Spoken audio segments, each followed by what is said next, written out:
नमस्ते, मेरा नाम डॉक्टर दीपिका गुप्ता है। मैं एक सर्जिकल ऑन्कोलॉजिस्ट हूँ। आज मैं आपसे बात करने आई हूँ एक बहुत ही कॉमन क्वेश्चन के बारे में।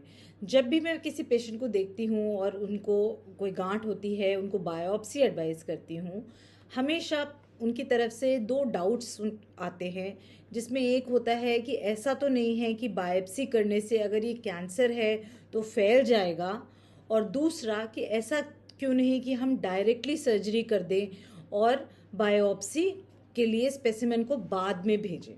तो फर्स्ट क्वेश्चन के चलते कि बायोप्सी करने से कैंसर फैल जाएगा, ऐसा ट्रू नहीं है बिल्कुल भी।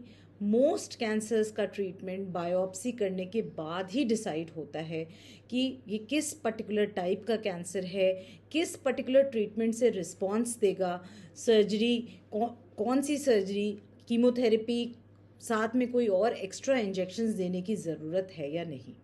सेकंड है कि हम डायरेक्टली ऑर्गन को निकाल दें और फिर उसके बाद उसको टेस्ट के लिए भेजें। As a surgical oncologist I don't agree with this at all.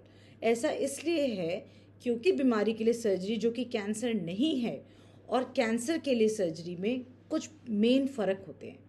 एक तो है कि कैंसर के लिए जब हम सर्जरी करते हैं तो हम जो मेन ट्यूमर, जो मेन गांठ है, उसको पूरा निकालते हैं। कभी कभी उसके साथ कुछ एक्स्ट्रा टिश्यू को निकालते हैं, एक मार्जिन रखने की कोशिश करते हैं। ट्यूमर की इंटेग्रिटी को बिल्कुल भी डिस्टर्ब नहीं करना चाहते हैं। सेकेंडली, कई सारे कैंसर्स में हम मेन ट्यूमर के साथ आसपास के लिम्फ नोड्स को भी निकालते हैं। नॉन कैंसर में इस पर्टिकुलर स्टेप की कोई ज़रूरत नहीं होती। तो अगर हमारे पास पहले से आपकी बायोप्सी रिपोर्ट है तो वो बायोप्सी रिपोर्ट हमें गाइड करती है कि हमें पेशेंट के लिए किस टाइप की सर्जरी करनी चाहिए और किस टाइप की सर्जरी से इस पेशेंट का ट्रीटमेंट कंप्लीट होगा।